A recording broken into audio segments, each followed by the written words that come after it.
1230 AM. WBOK 1230 AM New Orleans.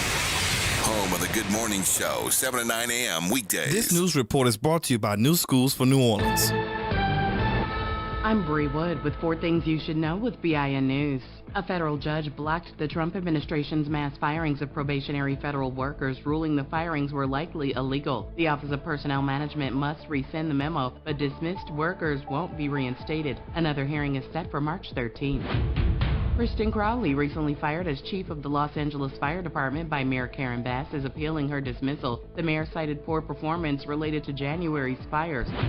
Iowa lawmakers voted to eliminate civil rights protections for transgender citizens, revoking 18-year-old protections against discrimination. Despite protests, the bill now heads to the Republican governor for final approval.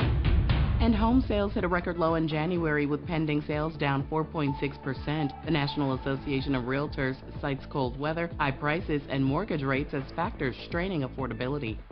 Get BIN News on demand 24/7 on the iHeartRadio app. February is Black History Month, a time to honor the leaders and change makers who paved the way. At New Schools for New Orleans, we're celebrating the next generation of trailblazers, our students. Louisiana recently made historic gains on the nation's report card, climbing from the 49th to 32nd in just 5 years, our highest ranking ever. With progress in both ELA and math, we're proving what's possible. Tune in for Talk That on 1230 a.m. and 1230 p.m. as we uplift Black excellence, past, present, and future. Good morning, wake up. The Good Morning Show. Good morning. On WBOK 1230 a.m.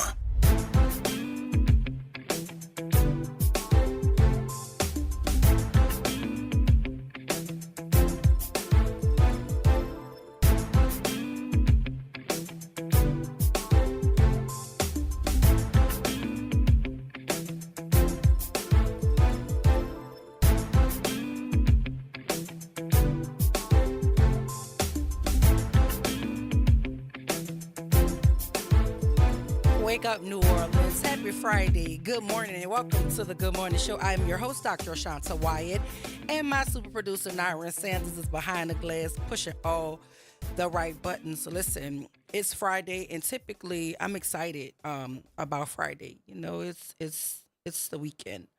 But we're going to start this show off on a more somber note. We want to, here at WBOK, sends our heartfelt condolences out to the family of Caleb Wilson. Caleb is a 20-year-old Southern University student who was taking part in a fraternity ritual off campus when he collapsed and later died, according to a source. 20-year-old student. He was vying to be a member of Omega Psi Phi Fraternity Incorporated, and they were reportedly carrying out a ritual where pledges stand in line when the student collapsed. An autopsy is being performed to determine the exact cause of death.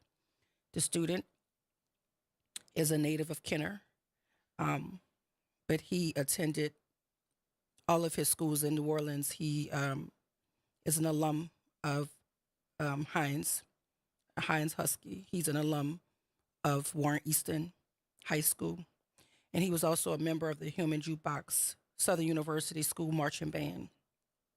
Wilson was unresponsive when a group of friends brought him to Baton Rouge General Hospital on Bluebonnet Boulevard early Thursday morning, February 27th. The group had been at North Sherwood Forest Community Park prior to being brought to the hospital. Hospital staff pronounced the student dead and called Baton Rouge police at 3:15 a.m., triggering a death investigation. The Southern University Division of Student Affairs issued a statement putting an indefinite pause to all membership activities on campus, including fraternities, sororities, and student clubs. This pause will remain in effect until further notice. The Southern University Marching Band issued a statement that says, "With heavy hearts, we share the devastating loss of one of our own, Caleb Wilson, a beloved member of the Southern University Human Jukebox and an incredible part of our Jaguar family. A talented trumpet player, a dedicated student, and a bright soul. Caleb was a mechanical engineering major who poured his passion into both his studies and his time with the Human Jukebox. His energy, spirit, and impact on those around him will never be forgotten. We understand that This kind of loss can deeply affect those who knew Caleb and even those who simply share in the grief of losing a fellow Jaguar. In times like these, it is important to lean on one another and seek support when needed. Counseling services are available for students, faculty, and staff. If you or someone you know could use assistance, they're asking you to click the link for resources. Our thoughts and prayers are with Caleb's family, friends, and all who knew and loved him. Caleb, we appreciate your service to the Southern University Department of Bands. We love you, we will miss you, and you will forever hold a place in our hearts as an eternal Juke. Rest in power. This is it's extremely jarring. And the band weren't the only people to extend their condolences, as his father was also a member of the Jefferson Parish Police Department. And he was a high-ranking member of law enforcement. And the statement says, on behalf of Sheriff Joseph Lopinto, the Jefferson Parish Sheriff's Office extends its condolences to Deputy Corey Wilson and his family following the heartbreaking loss of his son, Caleb. Deputy Wilson retired last year as a sergeant after serving 35 years with the JPSO. Deputy Wilson's commitment to public service has continued, with him currently serving in our Reserve Division. The JPSO stands in support of Deputy Wilson and his family. We ask that their privacy be respected as they mourn his unimaginable loss. Gail Benson, the owner of the New Orleans Saints, also released a statement, as Deputy Wilson worked closely with the New Orleans Saints organization. The statement says, today we are deeply saddened by the tragic passing of Caleb Wilson, a very bright young Southern University student. Our hearts go out to his family, friends, and his entire Southern University community during this incredibly difficult time. The tragic loss has hit very close to my heart, as his father, Sergeant Corey Wilson, has worked with our team for many years. I have a deep and personal connection to his family. We mourn with him today on his senseless passing. Our thoughts and prayers are with all those affected by the heartbreaking loss. Again, we here at WBOK also want to extend our heartfelt condolences to the family of Caleb Wilson. I hope that there are also grief counselors at Hines, Warren Easton as well, because, he's a former student, but there's still children there who are very much, who know him, attended school with him, who love him. Their teachers, their administrators, everybody there knows the kids. So I think there should be grief counselors in each of those buildings talking to those students and staff about the passing of this child. And as a member of the Divine Nine, I hope that there's some sort of attention being paid to circumstances that create these sorts of outcomes. And I hope that, we can find a way to honor the history of our organizations, but also respect the humanity of the people who are looking to join our prestigious organizations. And my heart breaks for Caleb, 20 years old, and he's no longer with us. So I also want to extend my condolences to the Omega Psi Phi Fraternity Incorporated, because they too have to be extremely devastated this morning. So, we want to make certain that everybody who's impacted in any sort of way feels our love and concern, especially his parents, his family, his loved ones. So Fridays here are typically we want to be all fun and stuff, but we could not talk about that this morning. And so, hopefully and prayerfully, all of the measures are in place to provide whatever that family needs: comfort, prayers, any sort of resources, whatever that might be. I can't even begin, and nor do I want to begin to imagine. So I do know that Caleb has a brother. I do know that Caleb's brother was celebrating his birthday when the news came in, and that too is going to have a devastating impact on that child. And so I'm hoping and praying that his entire family receives whatever comfort and resources they need to get through a time as difficult as this one. And I would also like to hope that those of us who have these very strong opinions can reserve those opinions on social media while this mother and father and family grieves the loss of their child. I think that we have to find our way back to sensitivity in some way, shape, form, or fashion. It just has to happen. We are so desensitized by that we talk about it so trivially, and we forget that there's a family who is missing a part of it when we're making our bold and passionate statements on social media, and coming from a person who is extremely passionate about a whole lot of things. I do not play when it comes to children. I do not play when it comes to the death of children. And this is one that hurts, on so many levels, because he's done everything that we ask our children to do, right? Graduated with honors, went off to college, a member of the band, doing extracurricular things, wanting to become a part of an organization. He's done everything. He's checked all of the boxes. And the outcome is not anything that we could have ever imagined, ever expected, ever wanted. So please, if you're thinking about posting, just imagine, put yourself in the place of the family and the parents, and understand that with those words, especially members of the Divine Nine, we're not going to paint every instance and everybody with a brush because of something that is so tragic. Let's respect the tragedy first. We can have the think pieces on the back end. I'm certain the organizations are all doing all of that behind the scenes, but we need to, especially us in the Divine Nine, we need to respect that. Allow for the grieving process.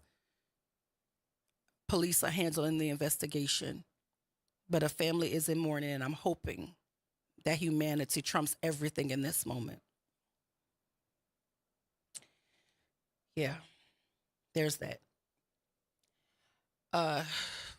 It's hard to even go anywhere from there, right? But hug your children this morning. Like, I don't even have the words, because as the mother of a son as well, I can't and I won't even allow myself to imagine. So all I'll say and continue to say is pray for the Wilson family. Pray for the Wilson family. And rest in peace to Caleb Wilson, gone very much too soon. It's quite a time. But in other unfortunate news as well, there's I don't know if you remember the story, but there was a pair booked in the Tulane student's fatal overdose, but they have now been released. The Orleans DA has refused murder charges. It says a man and a woman arrested on counts of second-degree murder last weekend for allegedly selling fentanyl-laced heroin to a Tulane student who died from a fatal overdose have been released from jail after court commissioners found no cause to hold them at back-to-back appearances. A recent ruling by the Louisiana Supreme Court appears to have influenced those decisions. Kyle Stoflatz, I guess that's how you pronounce it, 66, and Michelle Zane, 35, were booked in Orleans Justice Center on February 22nd after selling the student some explicative that will literally kill Tarzan and his entire family. That's a quote. Zahn told the student, according to a January 28 warrant for her arrest. That's how she described the fentanyl when she sold it to the student. Some stuff that will literally kill Tarzan. Orleans Parish Magistrate Commissioner Jay Daniels assigned the warrant, but a month later shifted course, finding no probable cause on Saturday to hold on a second-degree murder counts. Magistrate Commissioner Jonathan Friedman issued the same finding on Sunday with Stuflet. On Thursday, the Orleans Parish District Attorney Jason Williams' office refused both cases. Keith Lampkin, a district attorney spokesperson, pointed to a February 6 ruling by the Supreme Court, by the Louisiana Supreme Court, that set the bar for proving someone guilt under the statute. The law requires evidence that the victim ingested the exact drugs provided by the defendant and that those drugs were the direct cause of the victim's death. Lampkin said in a written statement, the commissioners in each case reviewed the new case law as well as toxicology report and found no probable cause for the murder charges. Lampkin said prosecutors are working with police to hold defendants accountable for distributing the deadly drugs. New Orleans police said a family friend found the 21-year-old victim dead on a couch at his apartment in the 7600 block of Birch Street on November 4th. He was surrounded by syringes, cotton balls, and a plastic bag filled with fentanyl-laced heroin. Text messages on his cell phone offer police a window into a transaction allegedly conducted 3 days before his death. An arrest warrant shows. The victim texted something I cannot repeat on air, and I guess the victim was asking if it was mixed with anything because it's strong as expletive. I have people coming back for this expletive because it's fire, Zion allegedly responded. A month later, Zion allegedly used a near-death experience as a selling point. So she going around telling people it almost killed folk as the selling point for it. She also told the person before she sold it to them that it's enough to kill an animal, and they still purchased it. Here we are. Kyle is pissed, saying he had to do CPR and thought I was dead. I'm scared to even sell it to you, Zion allegedly wrote. They got a batch even stronger than that one. NOPD suspects that Soufflé delivered fentanyl-laced heroin to the victim in exchange for Xanax on November 1st. The New Orleans coroner determined multiple drug toxicity as the cause of death and ruled it an accident. Spokesperson Jason Melanson said fentanyl deaths in New Orleans surged in recent years. In 2022, the New Orleans coroner's office reported 499 accidental drug-related deaths, with fentanyl detected in 89% of those cases, according to a New Orleans Health Department report. This marks a slight increase from 2021, which saw 492 such deaths. In 2022, when New Orleans became the country's murder capital, overdose fatalities nearly doubled the number of homicides, which stood at 265. Zion and Soufflé are the only two alleged dealers to receive manslaughter, second-degree murder charges, and a death overdose so far this year. NOPD said their investigation is ongoing. So I apologize to the listening audience for starting the morning off extremely somber, but there was no way that I could start this show without honoring the life and the unfortunate passing of Caleb Wilson, a 20-year-old junior mechanical engineering major from Southern University, also a native of Kenner, and a former student at Hines, a former student of Warren Easton High School, and a current member of the Southern University marching band, aspiring to be a member of Omega Psi Phi Fraternity Incorporated. And so, again, I'll say our condolences to the entire Wilson family and to all those who loved and were impacted by the life and legacy, 20-year-old legacy of Caleb Wilson. Y'all stay with us. We're going to go to break because we have to pay bills, and we're going to try to pick the energy up around here. We'll talk about all the things we normally talk about right here, WBOK 1230 AM, what New Orleans is talking about all day long.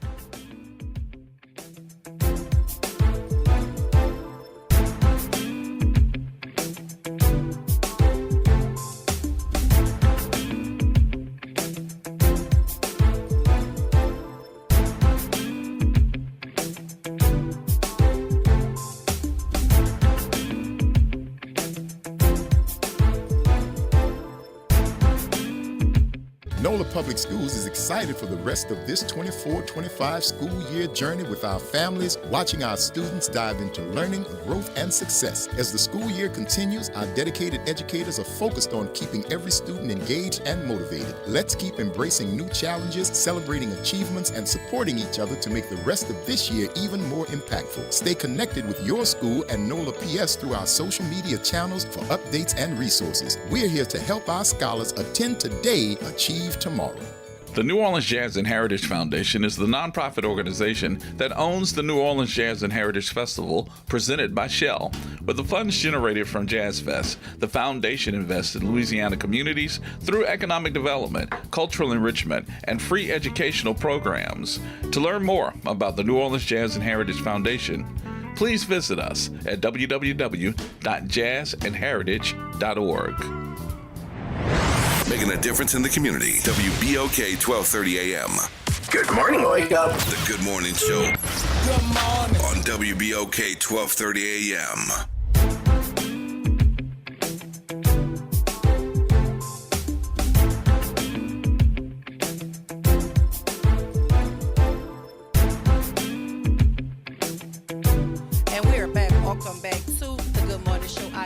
Dr. Ashanta White. My super producer, Nyron Sanders, is behind the glass pushing all the right buttons. Let me tell you how my brain worked. When I was reading the article about this overdose of these two individuals, one being 21 years old, and there being no charges for these two people, Kyle and Michelle, who I don't see pictures of, but I can use the little bit of common sense that God blessed me with. I was thinking, right? I remember something, and if y'all are like me, this is how my brain works. I remembered it, and if y'all did not hear about the story in 2022, because I remember because it was out of Belle Chase and Plaquemines Parish, and I distinctly remember this. They gave this man 20 years and the overdose death of a Belle Chase teen 10 days before graduation. I remembered it. As soon as I was reading this, I was like, wait a minute, I heard this before. And it says a man who pleaded guilty to selling fake pills to a Belle Chase teen has been sentenced to 20 years in prison after she died of a fentanyl overdose, according to the Plaquemines Parish District Attorney's Office. Haley Dykeman, an 18-year-old senior at Belle Chase High School, died of an overdose 1 week before graduation on May 18, 2021. District Attorney Charles Bailey says Dykeman took half of a Percocet pill she and a friend purchased from 22-year-old Franklin Sinfields of Gretna. I remember this case. Dykeman's mother says she was an honor roll student who stayed out of trouble and made a bad choice that cost her her life. The Jefferson Parish Coroner's Office in the days following said Dykeman's death should serve as a wake-up call, especially for young kids who may not understand the dangers of counterfeit pills. It may look like a Percocet, but it's not. It's actually fentanyl. These counterfeit pills are disguised to look like oxycodone, pain medication, Xanax, DA agent. Brad Barely said people are buying these pills off the street thinking they're buying something that a healthcare provider prescribed to someone. I remember this. Sinfields was arrested and indicted on one count of second-degree murder later that month, but entered a guilty plea to a lesser charge of manslaughter on Tuesday, September 6, 2022. Plaquemines Parish Judge Kevin Connor sentenced him to 20 years in prison. Good morning, Reverend Wallace. Welcome to the Good Morning Show. Rev, are you there? We lost him. Listen, I apologize, Rev. If you're still within the sound of my voice, give us a call back. And if you want to join the conversation, number here is 504-582-9422. I see he's calling back. But I'm telling y'all, listen, when I was reading that story, I was like, wait a minute. I heard something similar to this before, and it sparked and jogged my memory. Good morning, Reverend Wallace. Welcome to the Good Morning Show. Well, good morning, young lady. And my thoughts and prayers are certainly with the family, Wilson family, and certainly with my good friend, Brother Stevenson, Reverend Stevenson, and church family. It is a total loss for the whole community. And, you're a mother and an educator, and you have a son in college. I have grandkids. And it's one of the worst things that you can get news that something like that tragically could happen. But our prayers are certainly with them from Destiny Institution and Breaking Bread Ministry and Drapple Net, Pastor Mike. But I want to say, I hope all the churches in the community will lift this family up. And this father is one that worked for the sheriff's office, has been a friend to the black community in many ways, mentoring the youths and helping through the court system. I've worked with him on numerous occasions with a lot of things in the community to help turning young men around. And so he has been a great asset to the Sheriff's Office of Jefferson Parish. We thank the Sheriff and all those, and our prayers go out for the Sheriff's Office. And Dr. White, I thank you for clarifying one thing.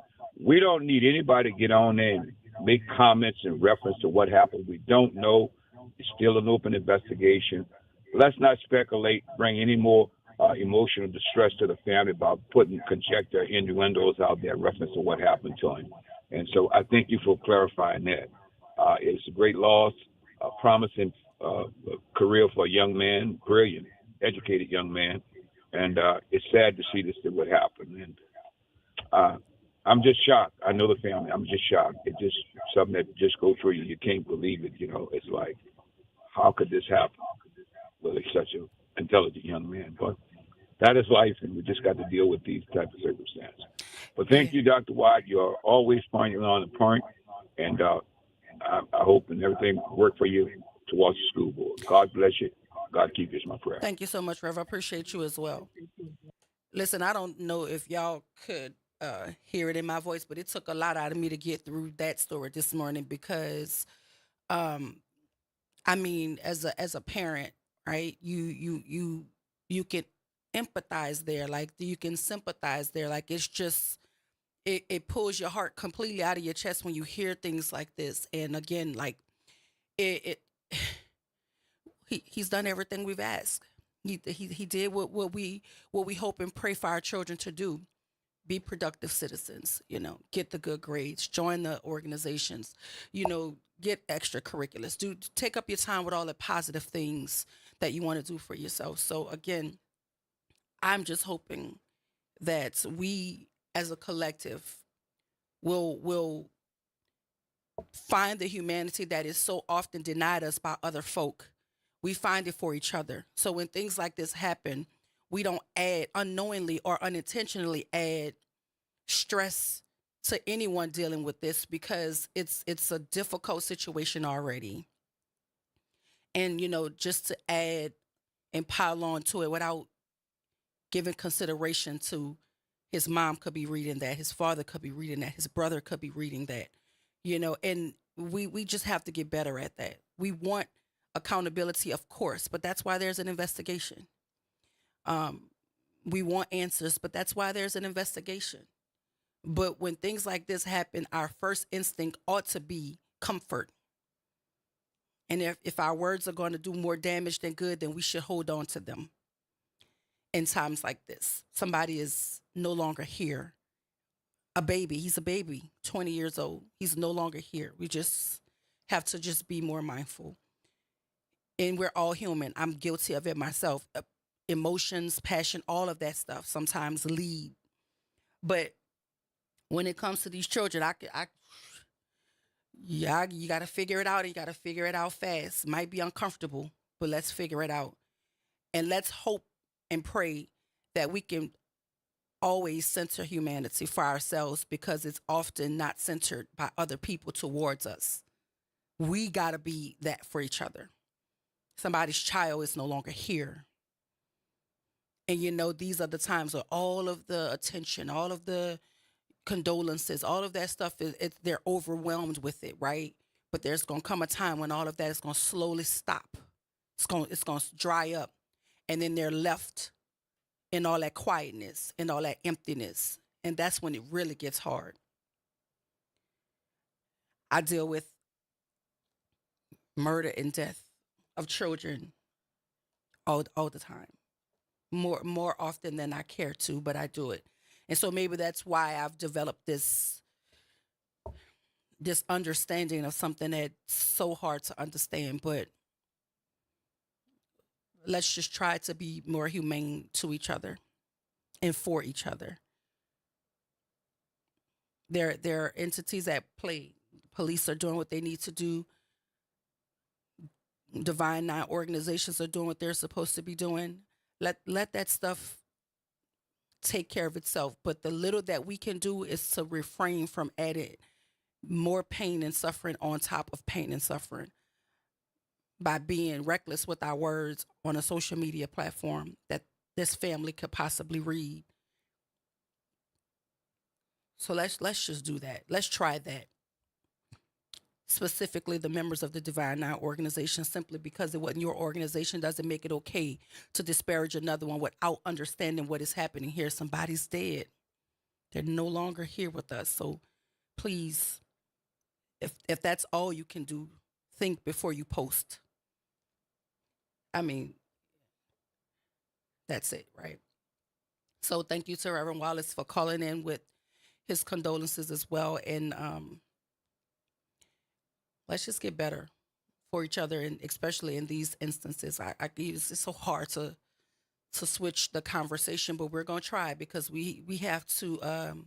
It's a talk show. We got to talk about the news that is happening, and so there's been an update to the city council travel ban of Mayor LaToya Cantrell after she backed out of the school settlement.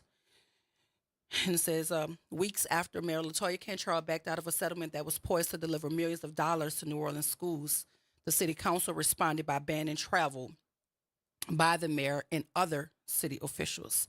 The temporary ban, which the council approved unanimously during its regular meeting Thursday, follows blistering criticism of Cantrell for hundreds of thousands of dollars of taxpayer dollars on overseas travel to conferences, forums during her second term.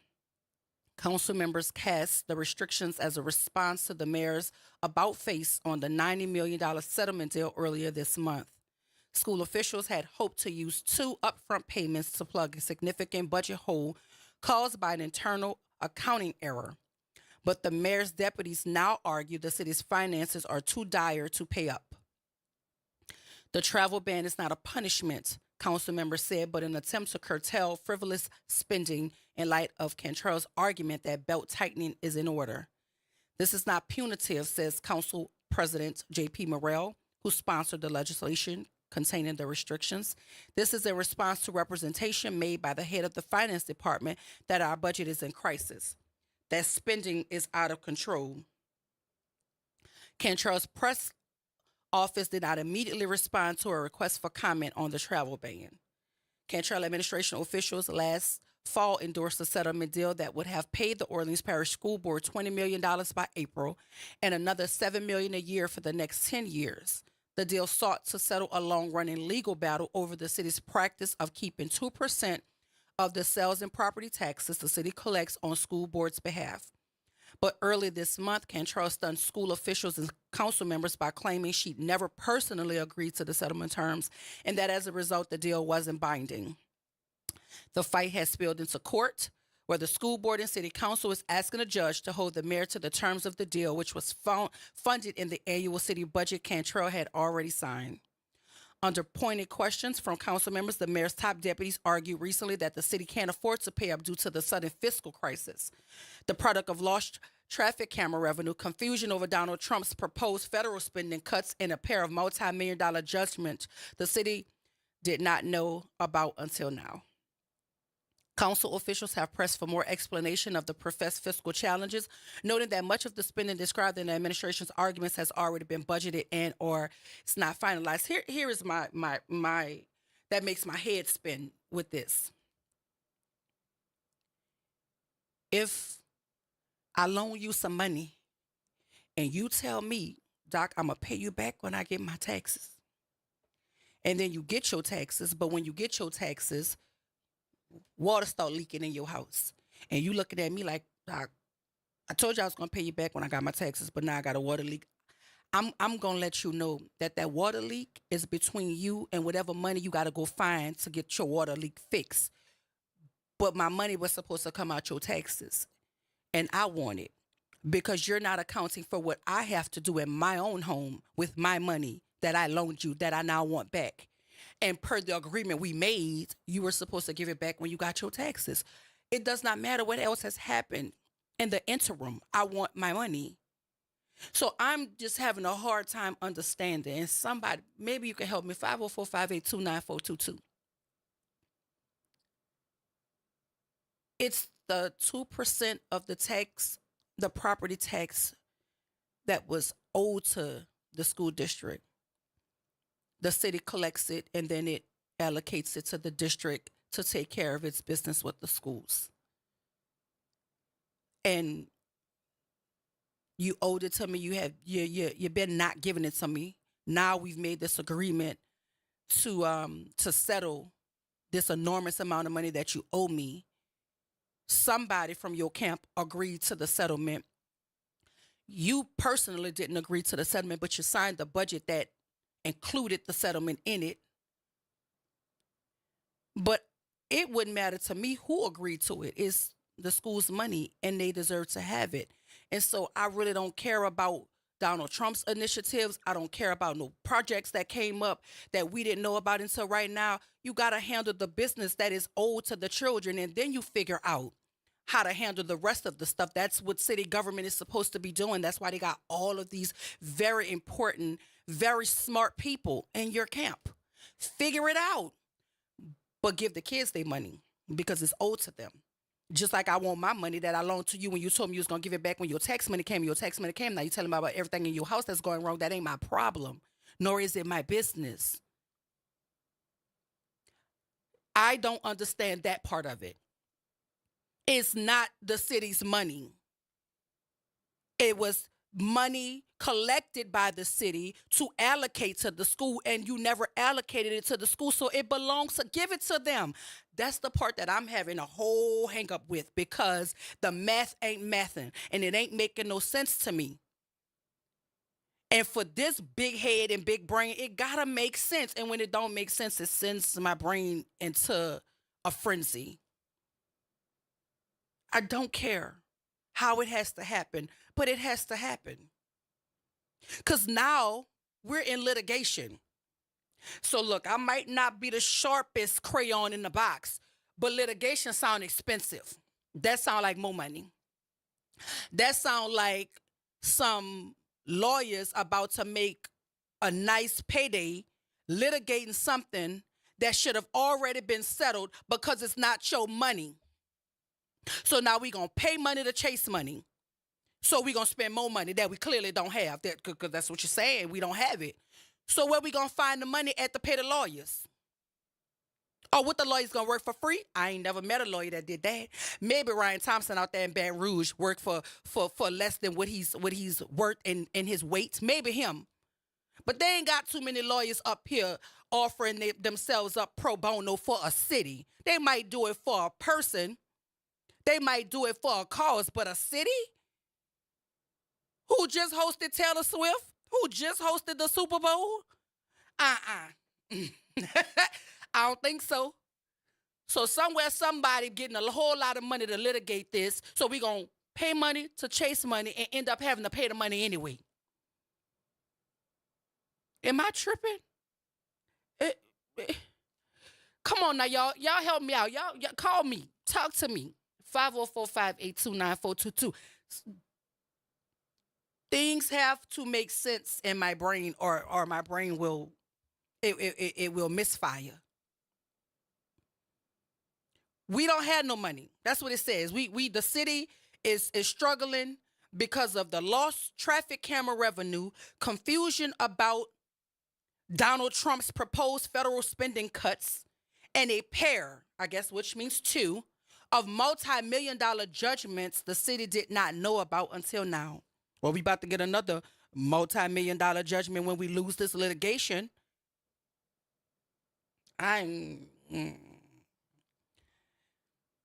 Maybe that's why I'm not a politician, because I don't understand the politics of it all. I just wanted to make common sense. And when I read this, and my brain is computing this, and my opinions are being formed, I keep coming back to, it's not your money to decide that you're not going to give it to me.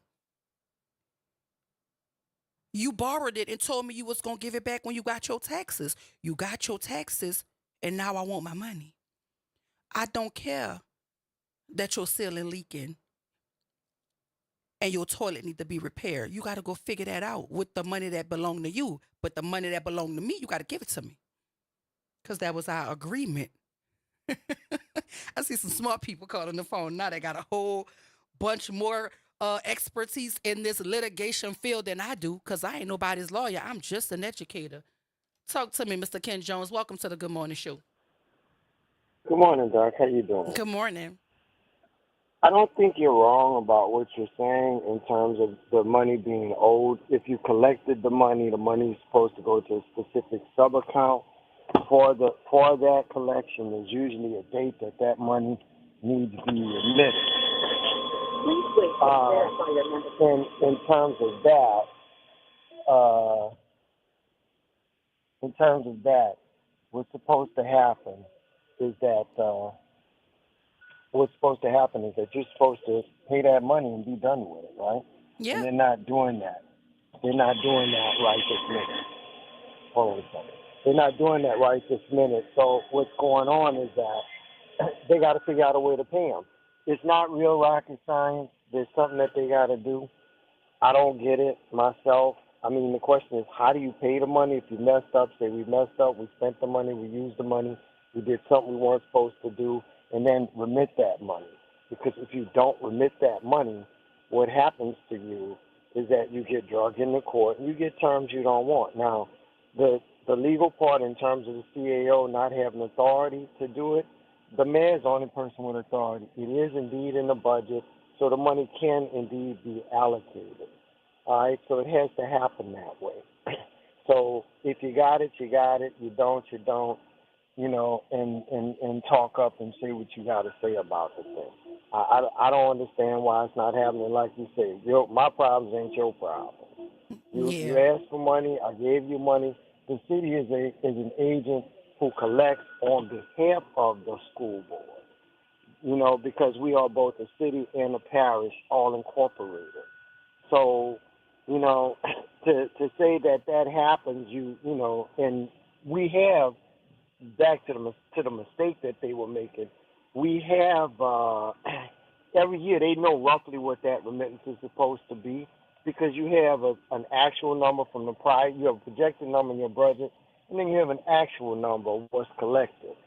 Turn over the actual collection. So I don't understand how the school board messed their money up in the beginning because they know what they got the year before. But to your point again, turn over the money. It ain't your money. If you want to ask me something else while you got me, I got about a minute to 2 left before I got to go do something. But, you know, please ask, and I'm happy to answer for you.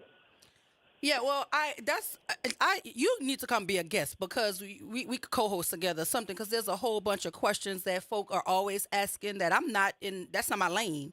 You know, I'm an educator. I have opinions about things, but I like to talk to people with expertise. I don't get why we're saying we don't have it when it wasn't ours to determine that we don't have. You collected it, so where is it?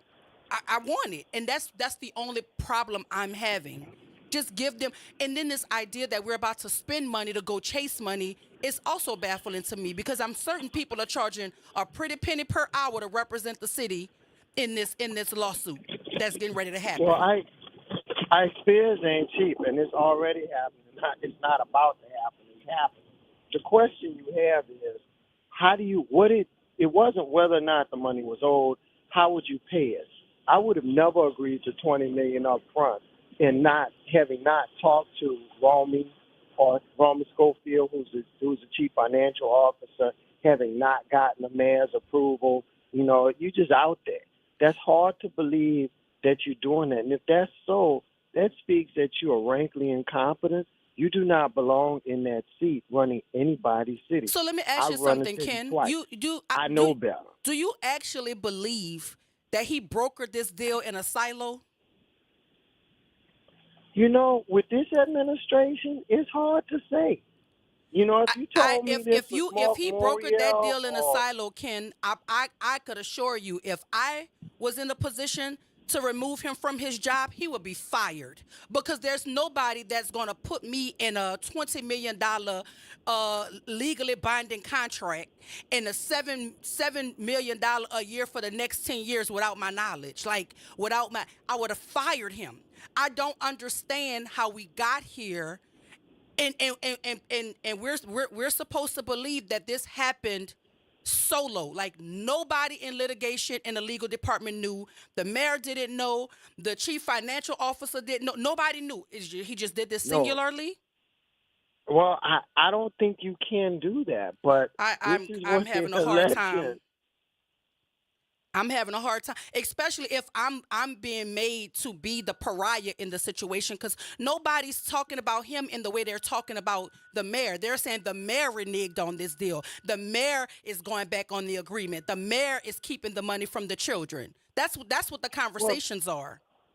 Oh, I know, but she's been the target the whole time. I mean, look, I don't know how she got this guy in the first place, because when I looked at his resume and his bona fides, he wouldn't be a guy to pick for one very simple reason. You never make a finance person an operator.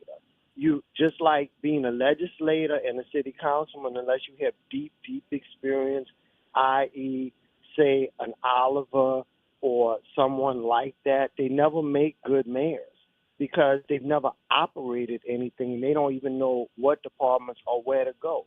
You know, I like the mayor as a person. I've had issue with, you know, her ability to do this. If you haven't run something before and you get handed a $1.8 billion corporation, as funny as you say it sounds, it is conceivable how this happened, because his track record was not good before he came here.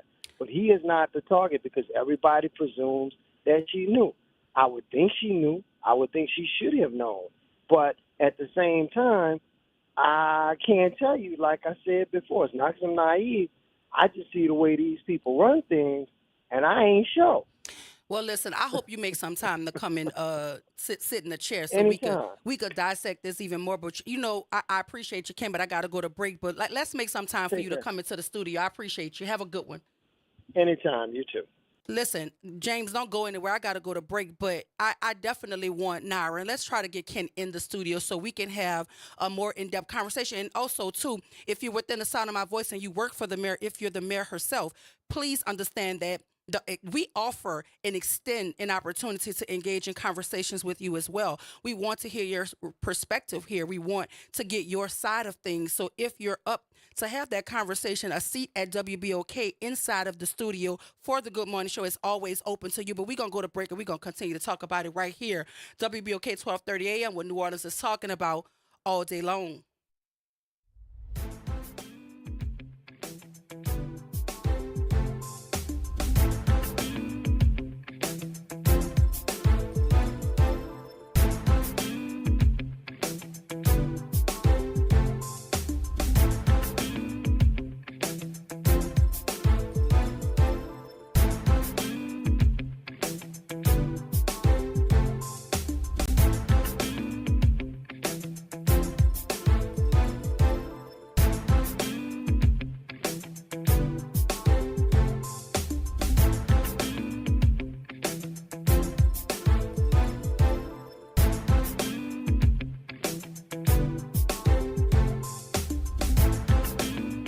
This is your news update for WBOK 1230 AM from WDSU. For all your news and weather, watch WDSU News, New Orleans' leader in live, local, late-breaking news. Today at noon and 4 p.m. Mostly sunny and feeling good. That's today's forecast. No fog to start, just clear skies with highs eventually rising to the upper 60s to low 70s. Tonight is clear with lows in the 40s and the 50s. Another great weather day for Saturday. Sunshine with highs in the low to upper 70s. Dry Sunday with highs in the upper 60s. Chance for rain, though, next week. From the WDSU First Warning Weather Center, I'm Raven Richard.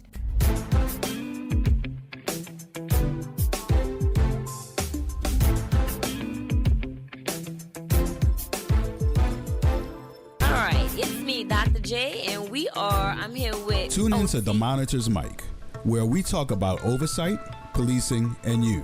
Hosted by the Office of Independent Police Monitor.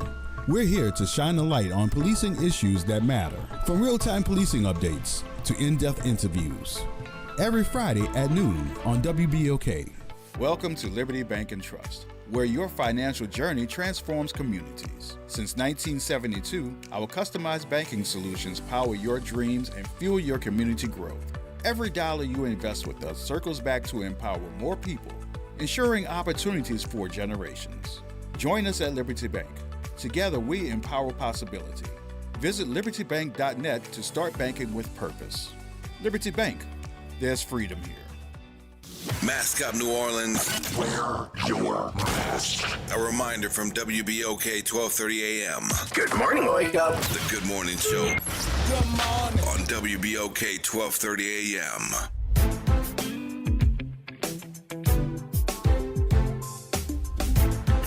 And we are back. Welcome back to the Good Morning Show. I'm your host, Dr. Ashanta Wyatt.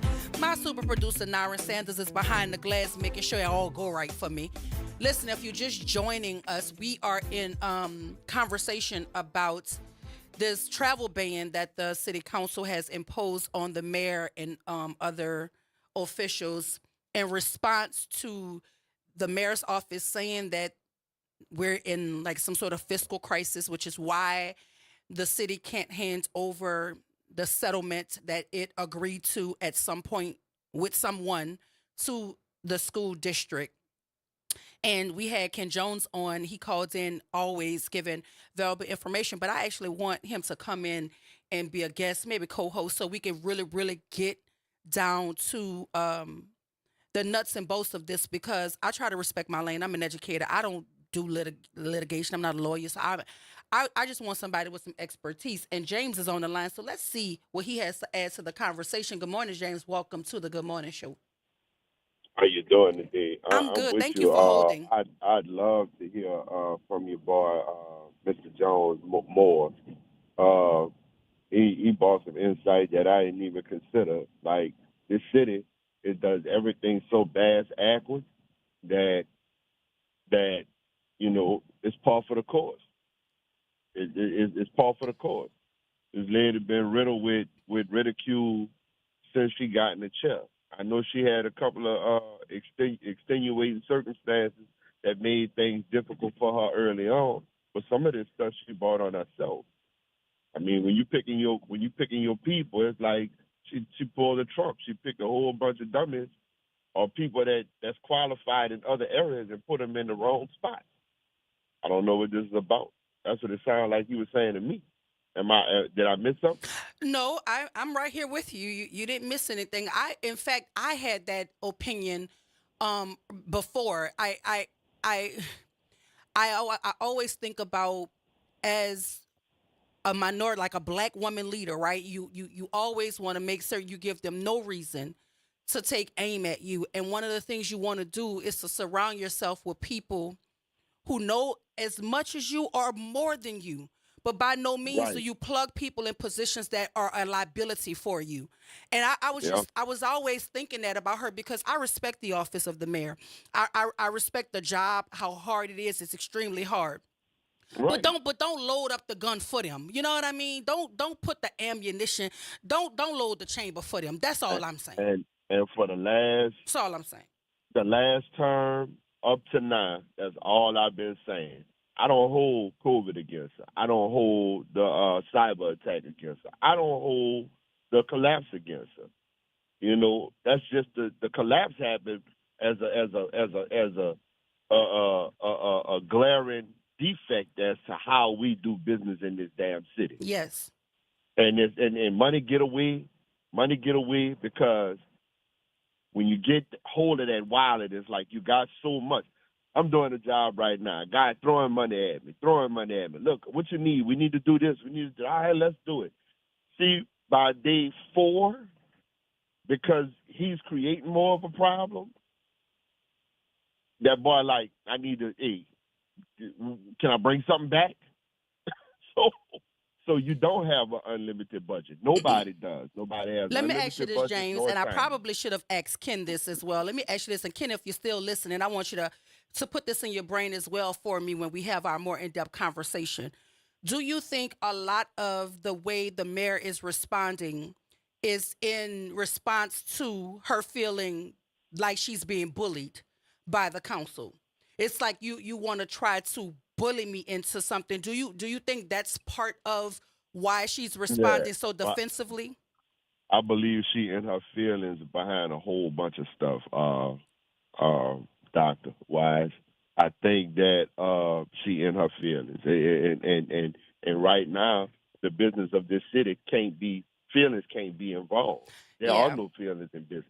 Well, listen. I always appreciate you when you call in, and we're gonna try to get Ken Jones on, because a lot of folk enjoy hearing from him, and we just never have enough time to pick his brain. So I think we need to get him on so he can help us navigate a lot of these issues that are happening in our city that require a certain level of expertise. Right. Well, I one more thing to the point. I agree with you, and I hope that the mayor is listening. I hope she does come in, and don't come here with no lies, because we could pick that up like bad seafood. You know what I'm saying? We know better. You know, so come here and just be contrite and be honest with us, man. Look, some things went wrong. I made some mistakes, and this is my plan moving forward to start ironing some of these wrinkles out before my administration is over. Listen, I agree. I would love to hear that. And I think that's what a lot of New Orleanians respect. That if you could come to the table and say, "Look, I misstepped. This is what happened. This is my plan to move forward." A lot of people could take that. But what we can't take is the wall that seems to be put up, and we have no answers. I've not heard anything from. I actually went to the city council meeting because I wanted to hear from the mayor. That's what Yeah, I want. so Everybody's she don't throwing her even name talk to around. them. Everybody's pointing a finger at her. Everybody's blaming her, but nobody's able to talk directly to her. Like, She don't even show that's up. what I went there She for. don't show up. So it's almost like, no wonder the money came up missing. You not watching your own purse. Yeah, I don't You know know. what I'm I just saying? want her to speak You up put for the bag herself. I down want to anywhere, hear from her. somebody gonna stick their hand off in it. You know what I mean? Yeah. So anyway, bless Thank you, y'all. James. Look, happy Mardi Gras. Y'all enjoy yourselves Same the best to y'all you. can right now. And I'll see y'all on the get back. Have a blessed one. Listen, that's my only intent, James, and anybody else who's listening. Like, I've always been accused of defending the mayor. Like, people have always said that about me, and this and I'm not mad that you feel that way. Feel how you want to feel, because when I feel like there's a unwarranted hit coming her way, I'm gonna say something about it. If I feel like, it's something she's doing that's causing the hit to come, I'm gonna say that too. I don't have any dog in the fight. All I want folk to do is to understand that she is in charge of this city at this moment. She is the mayor right now. And all of the fighting and all of the negativity is not going to do anything to move the city forward. So if the finger is being pointed at her, if the blame is being laid at her doorstep, if they're saying she is solely responsible, I think she deserves an opportunity to speak for herself. I don't know why she wasn't at the council meeting. I don't know if that was even standard. I don't even know if she was expected to be there. All I'm saying is I went there to hear from her. And this platform is open to her should she decide to take it and express her stance here. Because there's a whole bunch of quotes being attributed to her. There's a whole bunch of conversations being had where her name is thrown all up and through it. But I've not seen anything where she's directly addressing this for herself. And that's what I would like to hear, so we could better understand what is happening here and why it's happening and why we're going to spend money to chase money that we're ultimately going to have to pay out anyway. Is that not further going to exacerbate the issue of a fiscal crisis that we're supposedly having? I'm just not understanding. But I'm just a regular person. I don't understand all of the politics of it clearly. So somebody got to help me figure out what I'm missing here. But if it was never the city's money, if the city was just the fiduciary agent to collect it, and then they were supposed to allocate it, but it was never properly allocated, and it did not begin with Mayor LaToya Cantrell. Let's be clear about that.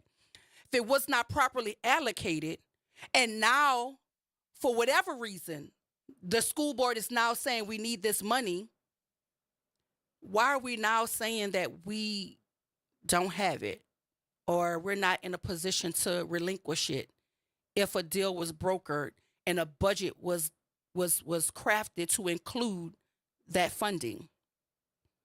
So was that an overprojection as well? Like, I don't know. I just have questions and I just want answers, but we got to go to break because we have to pay some bills. And when we come back, we're going to jump into conversation with Jefferson Parish Councilman Byron Lee. We'll have that and a whole lot more right here, WBOK 1230 AM, what New Orleans is talking about all day long.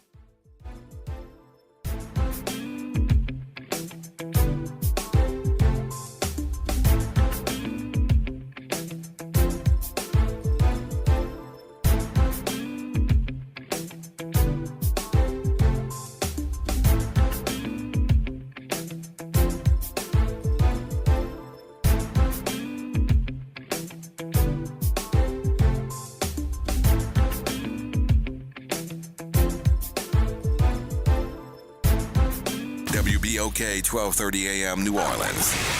Home of the Good Morning Show, 7 to 9 a.m. weekdays. This news report is brought to you by New Schools for New Orleans.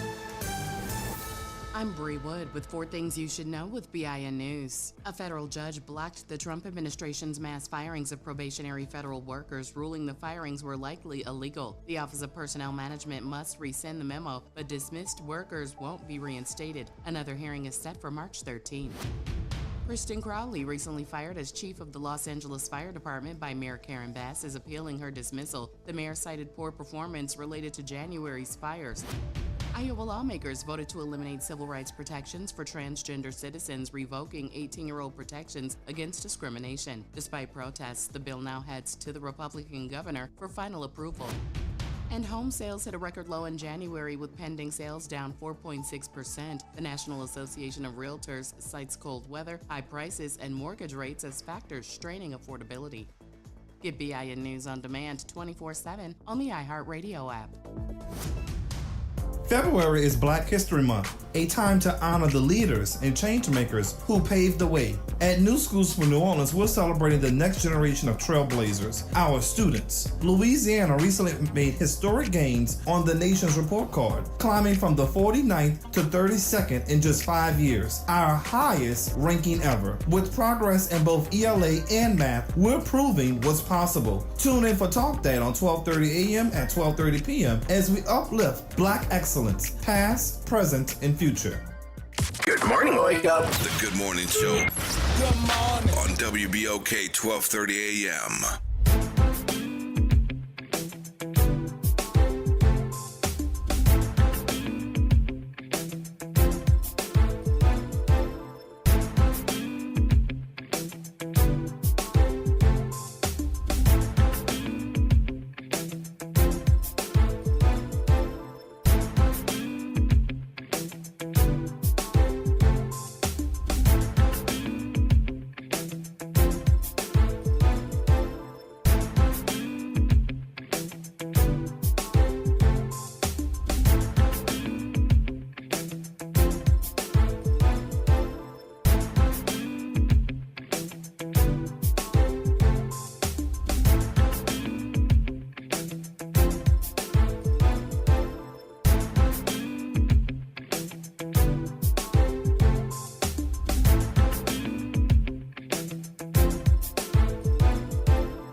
Welcome back to the Good Morning Show. I am your host, Dr. Ashanta Wyatt. My super producer, Naren Sanders, is behind the glass pushing all the right buttons. And if you're just joining us, I told you before the break, we are going to jump into conversation with Councilman Byron Lee out of Jefferson Parish.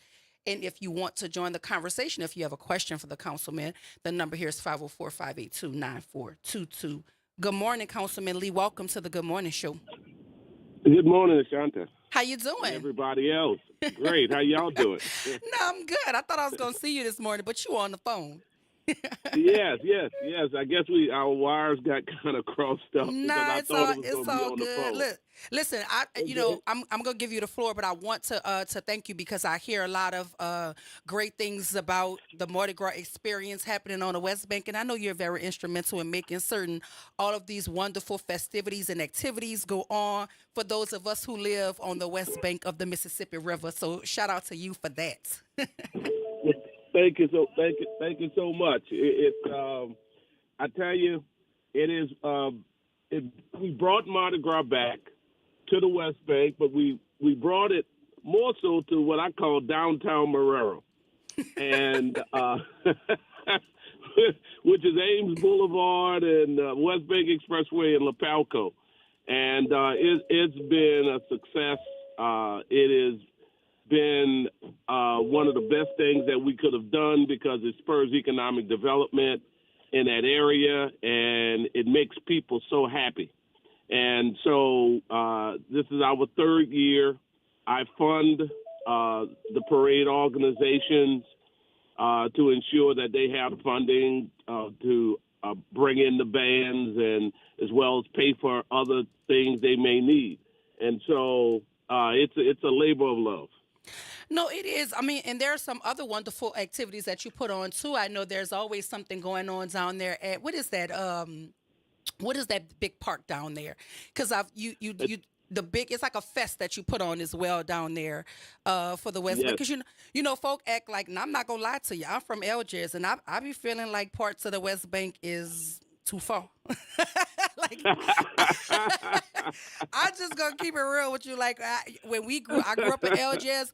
Going to Marrero was foreign to us. I'm serious. But now that I live in Harvey, it's like, oh, it's just right there. Well, look, when I was in college, I was dating a girl, and I said, look, I want you to come over to the West Bank. She said, I don't go over there. That's country. I'm telling you, I don't know what it is. Like East Bank folk, there's an East Bank, West Bank thing, but there's a West Bank thing too. It's like, okay, I live in Algiers. I ain't nobody going way down there. You talking about Avondale? What? And now that I live in Harvard, it's like Ashanti. It's literally right there. Like, it's right there. So I don't know what that is, but I'm telling you, every time there's something on the West Bank and it's like a big celebration, I know your name is all up and through it. And so that's why I was like, I have to, just give you your props for making sure that nobody forgets about the West Bank when we talk about Mardi Gras. When we talk about parades, when we talk about your hands are all over those things, and so I just wanted to make sure that you knew that as a West Banker, we appreciate you. Well, thank you so much. Thank you so much. You got that, but I still feel like Marrero is kind of full. I'm not going. Look, if you think that's for going down to the Larium Center for our West Bank Heritage Festival. That's the fest right there that I'm talking about. Right there, that's the fest. But guess what? It's always well attended. Always well attended. Absolutely. You can't even get a parking spot when you go there. It's That's always right. well attended. Now you know y'all used to have that theme song. Let me see if you know. You know what y'all theme song used to be? Cruising down the street. What the fellas be real yelling. slow. What the fellas be yelling? Big Stu. Tell me that wasn't y'all theme music. Huh? Y'all just knew y'all was on the map. Right. He was the closest to Jay-Z that we would ever get. Wait, where's my bell? I was gonna give you a bell. Listen, before we jump into the real questions, I had to warm you up. I have to make people feel comfortable when they come here. Because believe it or not, Councilman, people think I'm mean, but I am not mean. I'm so nice. When somebody got to tell you they're nice, you got to beware. I'm so nice. But look, you got a caller already. We're going to jump to the call, and then we're going to get into the real questions with our councilman. Good morning, Miss Alicia. Welcome to the Good Morning. Hey, B, this is Lee. Hey, Alicia. How you doing, baby? I want to chime in on the distance. Dr. White, I don't know if you know this, but years ago I worked for the councilman before he was the councilman. And I used to complain every morning. And he used to tell him, B, I have to travel a round trip, 70 miles coming from New Orleans East, all the way to the office off the West Bank Expressway. And I complained every morning that it was just too far because I had to make the trip twice. I'd come to the office, then I'd go out there to do my marketing, then I have to come back to the office. That was 70 miles round trip every day. I hated it. And I guess I complained so much he opened a second office over there right across in that building across from the train station. So he did accommodate me, and he did accommodate a whole bunch of other people, but he was a great boss to work for. He was fun. But, Councilman, I'm calling in because I like the way y'all stood up and said that the Gulf of Mexico will stay the Gulf of Mexico and not become the Gulf of America. And that's what I like about you guys over there on that West Bank. Y'all don't play. Y'all come with y'all balls, y'all keep y'all balls, and y'all go home with y'all balls. So I have to give that to you. Keep doing what you're doing, B. Miss Alicia, listen, as Miss Alicia was talking, Councilman, I want you to put this song in your playlist. Kevin Gates has a song called Big Gangster. I want you to listen to that. So when you're going into these meetings with all of these people and you got to get your mind right, you have to remind yourself who you are. Play Kevin Gates' Big Gangster on the way there. You're going to understand it better by and by. I will do that.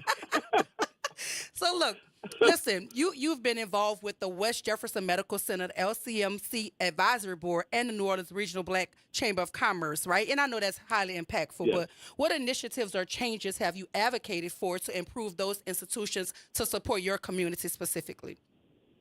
Well, I'll start with healthcare. I was fortunate in that I was first appointed to the board of directors of West Jefferson Hospital at 27 years old.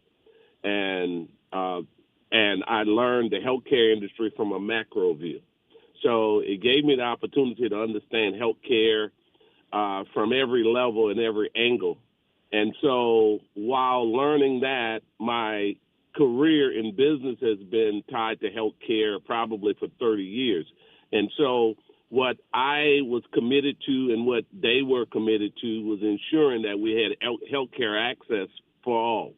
And so through West Jefferson Hospital, LCMC, we expanded, we created community clinics. And then once I got on the council, I then created a healthcare network through Jefferson Community Healthcare Centers, which was wildly successful. And so in order for us to be well in our communities, we have to be able to make healthcare access easier to attain. And so I'm satisfied with having been a part of a lot of great things in terms of healthcare access, and through those various clinics, as well as through greater access through that hospital system, I believe that our community is better off. Listen, and we also know that you're a political strategist. I don't know a bigger one on the West Bank. I think when folks talk about the West Bank, particularly the Marrero area, because you know that's your area, the Marrero area, your name comes up. Your name has to be in the conversation. But how do you advise government leaders to incorporate diversity, equity, and inclusion initiatives into their platforms? Do you think we're seeing meaningful progress in those areas today? Well, I feel like we can do more. But what I do is that I have very comfortable conversations with people, and I have the type of conversation that spurs thought and that creates harmony, whereas people are comfortable with having conversations such as DEI, right? You have a certain group of people who want to create a narrative that there's something wrong with diversity, and I don't see it that way. Now, I've been on the Jefferson Parish Council. This is my fourth term. I was blessed to have got reelected after even setting out for 8 years. But and along the way, I've developed a lot of relationships. So I've been able to dispel a lot of what I term is unnecessary rhetoric and say, if people are doing well, there's less crime. If people are doing well, they're making money. They're able to send their children off to college, educate their children. They're able to buy homes. They're able to do well. And so what people's biggest fear oftentimes is the things that they don't quite understand. The fear of people people doing things that's untoward to them. It is not something that happens every day. It happens, but in different pockets. But when you make people feel comfortable and understand that there's not much difference between us and they get it. And so during my, I would say, political career as well as my business career, I've been able to build bridges with all communities. I mean, every single community of every ethnicity, which then engenders additional opportunities and engenders growth within our community.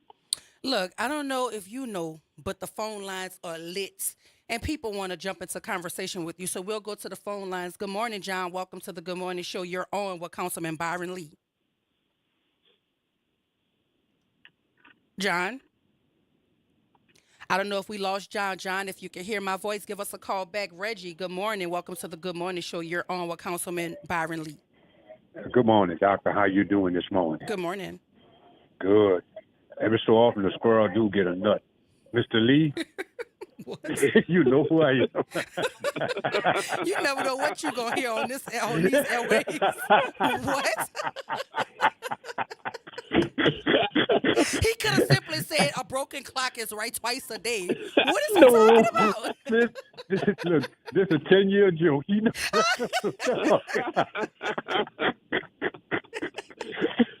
but more serious, I'm not going to hold you because I know you got a lot of calls. First of all, let me thank my councilman for shooting that thing down with Van Rankin. I think that was so silly of her. But I just want to thank my councilman for doing that. And Byron, you know the West Bank loved you. Have a blessed day, bro. Oh, that's Thank so you he much. just called to give you your flowers and make you laugh. That is so sweet on this Good Fun Friday. Thank you, Reggie. That squirrel nut goes on. Goodbye. Now, why you come starting this mess on the airwaves so early in the morning? No, but he's absolutely correct. I can't think of, again, I'm from Algiers, so, we have different, council and leaders in Algiers, but I cannot think of a name that I hear more when we talk about Jefferson Parish's representation. Your name is always in the mix. And funny thing is, your name was in the mix when you weren't even in the mix. So that's how you got back in the mix, because the people called for you. But look, we got John back on the line. Good morning, John. Welcome to the Good Morning Show. You're on with Councilman Byron Lee. Hey, good morning, Councilman. Good morning, Dr. Wyatt. Hey, this boy Trump he's really a fool. I mean, he's about to really act a donkey. I hope, and to all the listeners out here, and I've been talking to family and friends, get your real ID. Because, see, this man knows there's no way you can realistically deport all of these people. You just can't. They talk a lot of this, that, and the other. You don't have the resources to do so. But the move is now he's going to push it to where it becomes mandatory to shop in grocery stores or what have you. You're going to have a real ID, because a real ID means you've truly been verified via birth certificate and other supporting documents. Because, see, a lot of states, undocumented people can get driver's license and IDs, and they can pretty much move about like citizens. And he knows that if he pushes this law and states begin to adopt it, it's another way of forcing them out. Because if you can't work and you can't get food, you're going to leave.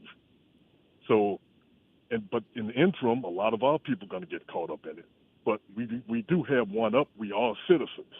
So I admonish a lot of our people to go out and try to get you got a birth certificate, couple of forms of documentation, Social Security card. You can transfer your driver's license or ID over to a real ID. But this man is getting ready to push it, and he's going to penalize like stores that don't. It's going to be called Trading with the Enemy Act, or you're trading with illegals if you sell to people who don't have the real ID. You know what I'm talking about, huh? Yes. I mean, and thank you for bringing this point up and making everyone aware of the importance of it. It is another big brother move. That's the way I see it. And if you travel out of the country, of course, you already need a passport, but it's essentially is like forcing people to have a passport within the United States to verify that they are legitimate citizens of the United States. And so it is something that has been in the works for several years. But, it's very difficult to trust this administration from a standpoint is that you don't know what's hidden behind the push for this. So, but we do have to do it. It's very important, and it makes life easier for us. Although it's just another onerous thing that we have to do that most of us don't believe we should have to do. I've had mine for like 7 years because it was kind of like a semi-requirement, even though it wasn't enforced then, but it was told to us that it's going to become a regular thing at some point. They don't know when because they were supposed to actually pull a trigger on it during the pandemic, but they didn't. But it's going to be required to get on airline flights, cruises, and now he wants to push it for supermarkets and to buy food. So it's another roundabout strategy of just forcing these people out. People that they feel shouldn't be here, it's a way of forcing them out, because if you can't eat, you're either going to do one or two things. You're going to turn to crime or you're going to leave. Correct. Thank you so much, John. All I right, appreciate so, you. Thank you, John. WBOK Thank you, family, John. get on it, man. Get on it. Don't get blindsided. Go to the store and oh my God, please don't, family. All right, We're with you. Thank you, John. Listen, Councilman, that's a real angst for a lot of folk in terms of what this current administration is doing. But I, like Ms. Alicia said earlier on the call, I applaud our local elected officials who are pushing back against these things. We have Congressman Troy Carter fighting for us in Washington. We have you down there in Jefferson Parish. We have a lot of our local leaders here in New Orleans that are trying to push back against this, especially in terms of diversity, equity, and inclusion. So what advice would you give to young Black professionals and leaders looking to make an impact in their communities, especially as it relates to understanding and addressing DEI challenges? Well, first of all, here's what I'll say. I don't personally believe that those who are prepared will be affected as great as those who are not prepared. And what does that mean? That means that those of us who are already taught at a young age that we had to work harder and that we had to accomplish more just to perhaps be even, I believe that there won't be as greater impact as it will be to those who've decided that education isn't important, to those who've decided that they wanted to become wards of the states by committing crime. And so, look, when we go back and we look at this from a very historical perspective, nothing that, based on my readings and based on my love for history, there's not a whole lot of what's happening that's very new. If you think about what happened once the Emancipation Proclamation occurred, we had 12 years of prosperity. By 1877, they had decided that they weren't happy with the gains that we had, and so they created the Black Codes, Jim Crow laws, and all those things. And from 1877 to 1964, it took 77 years for us to get the right to vote back, the right to be treated as normal citizenry. So what you see now that's happening is you see that they're trying to nullify us, but it may have taken us 77 years to get our right to vote back and get laws passed for public accommodation. But for those of us who were prepared, we continued to move forward. We created businesses. We created opportunities for others. And we had a mindset that we were not going to allow for anything to stop us from achieving. And I believe right now, if we are in that mindset and if we are I take that back, if we are helping our youngsters to understand what's at risk and that they have to know history, then they will join all of us who are progressive in our minds, and that education is still the number one thing that would allow for us to continue to ascend. And so, because without that, we know our community isn't as strong. When we compare ourselves to others, we're more prepared. You have a PhD. We have more African-American women with master's degrees and things of that sort than most communities, because we know we had to be prepared. So the opportunity for us is still great, and because we have the power, we have the intellect, we have the strength. Now, the other thing we have to do is come together with a realization that we have to support each other in our endeavors, and that whatever issues we may have, we need to forget about them, because the reality is if we're not together, then we're going to be divided, and that doesn't work well for our community.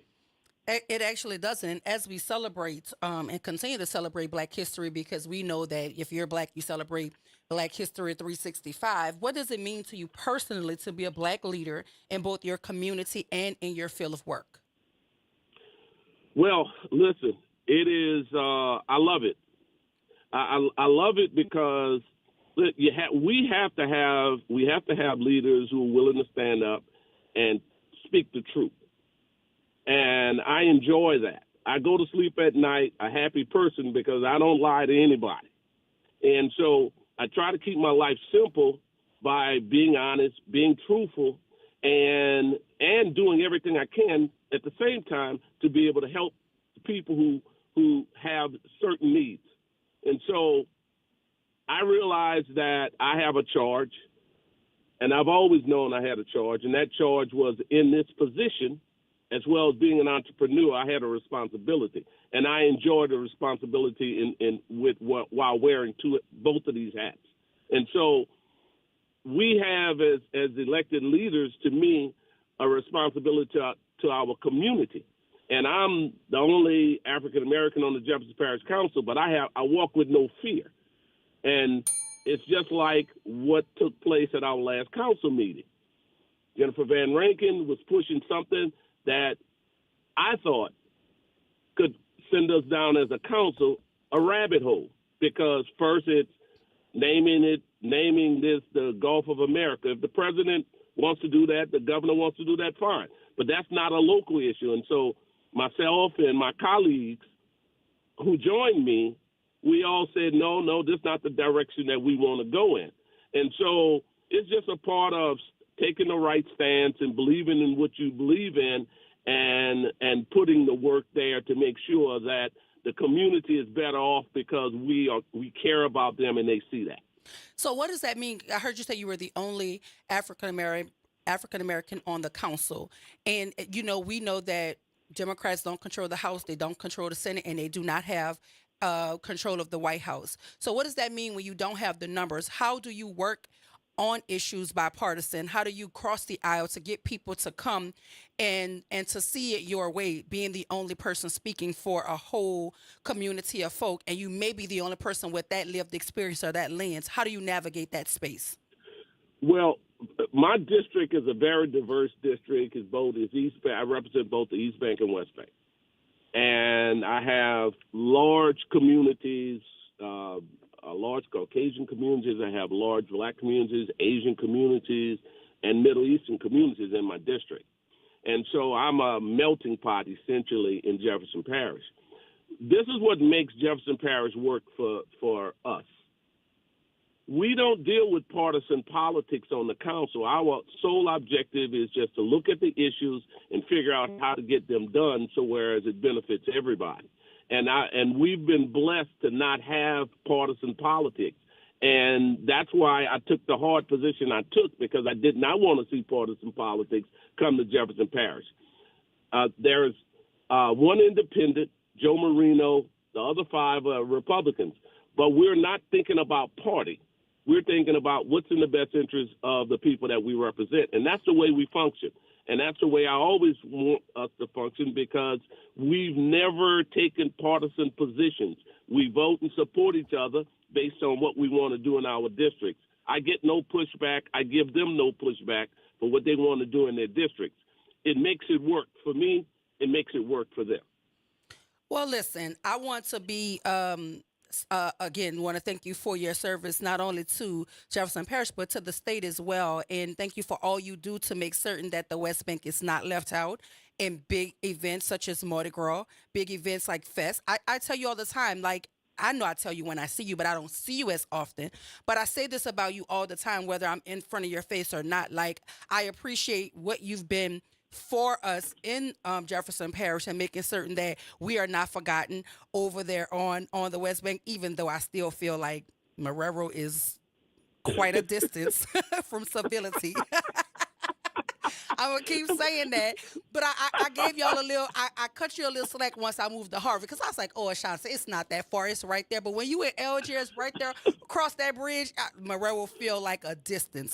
But do not forget what I told you when you go into these big meetings and it feel like it's you up against everybody else, or you against a system. Put on Big Gangsta by Kevin Gates. I'm telling you, it's gonna get your mind right. As soon as the beat drop, it's gonna get your mind right. I will do that, and let me bring you comfort. I operate out of no fear. Listen, I know you heard me ring that bell for you, because that's how I live my life. Like, I understand who I am, and I live in that. I live authentically in that, and there's nothing to fear. Only one person made me, and only one person could take me away from here. So I don't live my life like that. So I appreciate who you are to the West Bank of New Orleans. I appreciate who you are and what you do on behalf of us. So thank you for spending part of your morning right here at WBOK. And I was glad we got to laugh and talk a little business. So you got to come back, though, right? You're going to come back when some things are going on. You're going to come share it with the WBOK listening audience. Absolutely. I love you, BOK, and everything you all stand for. Thank you so much, Councilman Byron Lee. Thank you for being here. Thank y'all so much. I really appreciate it. Have a blessed one. All right, you too.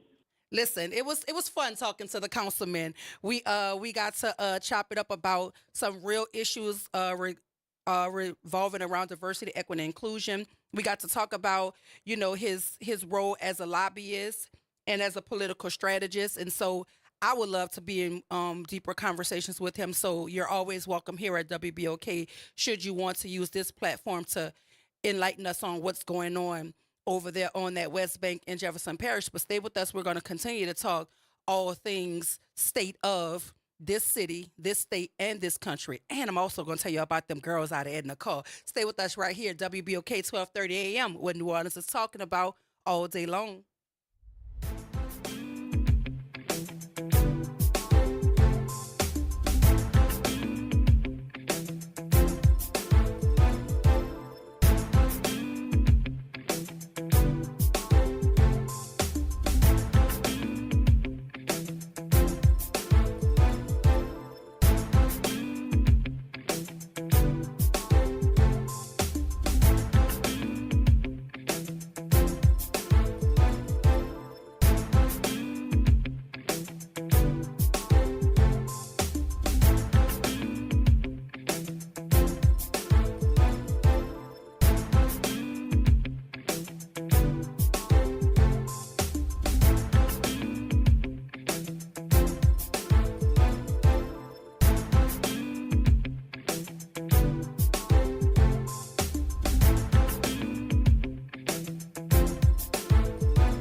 Late nights are made for chillin', and you can do just that every Sunday night at 10 p.m. as DJ Wick brings you The Love Zone. It's the perfect way to top off your weekend with your favorite old and new school ballads. So sit back, relax, and let DJ Wick take you to the Love Zone on WBOK 1230 a.m. and on the World Wide Web at WBOK1230.com. Good morning and happy Friday. I'm Morgan Lentis with WDSU News, and here's a look at today's headlines. Today, Louisiana State Police, the NOPD, New Orleans Mayor LaToya Cantrell, and other officials will come together to discuss their plans to keep you safe over this big carnival weekend. A news conference is happening at 4 p.m. You can expect increased patrols and other safety measures, including a special security zone in the French Quarter, which is similar to what we saw for the Super Bowl. All this as we prepare for a big night of parades across Southeast Louisiana. In the French Quarter, the crew of Bosom Buddies kicks things off at 11:30 a.m. Then Uptown, the crew of Hermes rolls at 5:30 p.m., followed by Crew d'Etat, and then the crew of Morpheus. In Slidell, the crew of Celine starts things off at 6:30 p.m., with the crew of Dionysus following. That parade had to be rescheduled following heavy rain on Sunday. And finally, one of Louisiana's leading nonprofit organizations could be out more than $1 million thanks to the loss of several federal grants. The Southeast Louisiana chapter says if those cuts remain in place, that would trigger staff layoffs and the elimination of housing grants, reentry programs, and free tax preparation services. Nonprofit officials are asking lawmakers to step in and help. They hope you'll encourage your representatives to do the same. And that's a look at today's headlines. I'm Morgan Lentis with WDSU News. Have a great day and a better weekend. Connect with NOLA Public Schools. Follow us on Instagram, Facebook, and X for the latest updates. Sign up for District Digest, our official newsletter where we share district achievements, celebrate student successes, and keep you informed about our vision of providing a high-quality education. And don't miss our school board meetings. Watch in person or live stream on YouTube. Stay informed. Stay engaged. Visit NOLAPublicSchools.com today. Again, that's NOLAPublicSchools.com.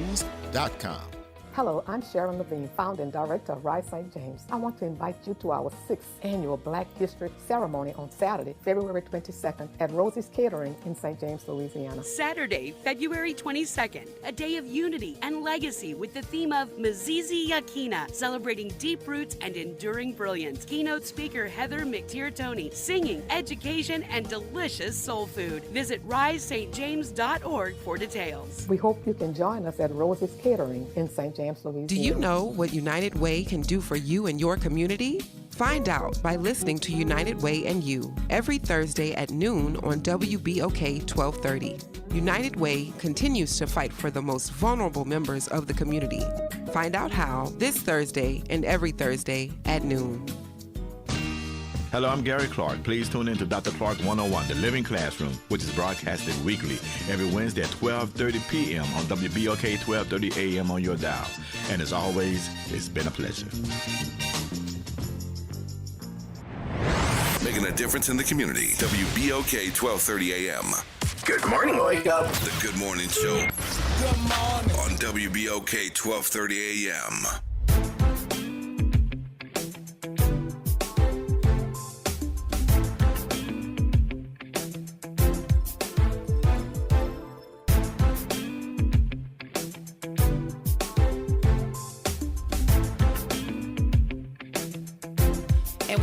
Welcome back to the Good Morning Show. I am your host, Dr. Ashanta Wyatt. My super producer, Nyron Sanders, is behind the glass. I'm certain he's pushing all the right buttons. If you can hear me, he did it right. Listen, before we get into the real news, I got to tell y'all about me putting my K in front of my A in front of my R in front of my R. I love my Edna Carr. Don't be mad, Nyron. Don't be mad because you went to St. Augustine. But the Edna Carr Cougar women's basketball team is in the semifinals, y'all. This is extremely dope. It's historic, really and truly. I was on the first team that made it to the quarterfinal round in 1997, and then we did it again in 2016. But this is the first time that they've made it this far. So shout out to Coach Antoine and the Edna Carr Lady Cougars for making it to the Final Four in the women's basketball, LHSC women's basketball. Shout out to Cass Antoine. She's the daughter of the coach. She was the leading scorer with 18 points. Number 2, Carr, upended number 11, Ponchatoula, 58-48 in the Division I Select quarterfinal. A win that put Carr in the state tournament for the first time since 2016. Ooh. Congratulations to the Lady Cougars of Edna Carr. Oh, God, the nice. Big purple. Yes. Has to poke for that thing real quick, but listen, it's always a treat to have Rise St. James in the building. And if you're just joining us, we were in conversations with our councilman out of Jefferson Parish, but right now we're going to talk to the revolutionaries that are the people from Rise St. James. So welcome to the Good Morning Show. It's always good to have you. How you doing, handsome? We missed you last time. Yes. Listen, so you just had a big event this past weekend. You want to talk to us about that? How was the turnout? The turnout was great. And we had a lot of people, and a lot of dope prizes, a lot of speakers. And we had, we honored some of the people that stopped Formosa Plastics way back in the 1990s in Wallace, Louisiana. And our keynote speaker was Heather McTeer-Toney from Bloomberg Philanthropies. And it was nice. And we also had Reverend Yearwood. Sounds like a time. Yes, it was nice. But I'm glad that you guys are finding some sunshine and all of this rain that y'all are dealing with, because every time you come here, the conversations are always so heavy because it's a very environmental racism is very much real. Yes. And it's happening not just here, it's happening a bunch of places where you find large groups of marginalized poor people, right? You know, this administration is referring to poor folk as inconsequentials. That's what they're calling folk now, inconsequentials. Oh my God. So when we talk about environmental racism and we talk about things like chemicals of the month, why is it important to censor a chemical of the month for Rise St. James? Education is so key to everything we do at Rise St. James. If people don't know what's in their air, in their water, in their soil, how do they know what's making them sick? How do they know that they need to advocate for these plants to shut down, for our environmental department to come in and do its job, and for local government to step up and protect people's health? And I don't know if you guys know it, but the folk down there in the lower Ninth Ward are fighting against this grain train. That's right. That's getting ready to, where they're trying to approve it to go through that community, and that's their argument. They don't know like what the residue from that, how it's going to poison the air, what it's going to do to disrupt the community, and people are against it. I know. But as you know, when you have enough money and enough power, you can just do what you want. And, until you come up against Rise St. James, other people like that. Rise St. James, right. Or you come up against Reverend Calhoun out there in that Ninth Ward, because he's fighting along with that community to make certain that the people's voices are at least heard. And when we talk about these chemicals and what's in your water, what's in your air, how do you feel about the guy that is leading the Department of Health now, Kennedy? who doesn't believe in these sorts of things. I mean, he's an intravenous drug user, and now he's going to be in charge of health for the entire country. He's against vaccinations, and he talks very direct about vaccinations. We do know there's a child that just died in Texas because of measles, and it's a very real thing. And I think when you start to put real faces, it washes away the propaganda. A child is dead. Yes. It's measles is not something that should kill if you're actually vaccinated. So when we're talking about what's in our air, what's in our water, a lot of folk push back on vaccines because they're like, we don't know what's in the vaccine. We don't know what's in the vaccine. We don't know what's in a lot of things. That's why we're supposed to have experts in different fields who we're supposed to trust. You don't know, anything about medications either, but you trust your doctor when he prescribes the medication for you, right? And so when I hear people say these things, I'm like, you don't know what's in the pill, but you know that the doctor said it's to help with your high blood pressure. That's right. And you notice when you take it, you can control your blood pressure. So something has to be connecting.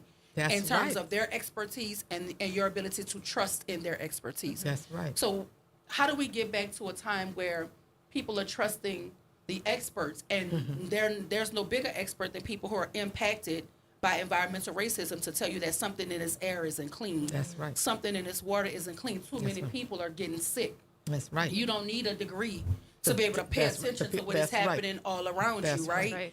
So, like, what are some key health factors, some key health risks associated with exposure to certain chemicals, and how do these substances impact local communities, particularly in parishes like yours? Yeah, so we also call this program the community scientist, 'cause just like what you said, people don't have that trust in, they might not know a scientist, they may not know an expert, and their doctor, they might just get 5 minutes to talk to their doctor and not really get into the things. And so that's why we do this program, is to connect.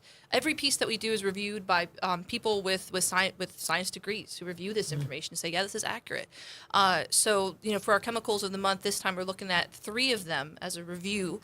We're looking at hexavalent chromium, lead, and cadmium, which are all heavy metals. These are substances that stay in the environment and stay in your body for many, many years.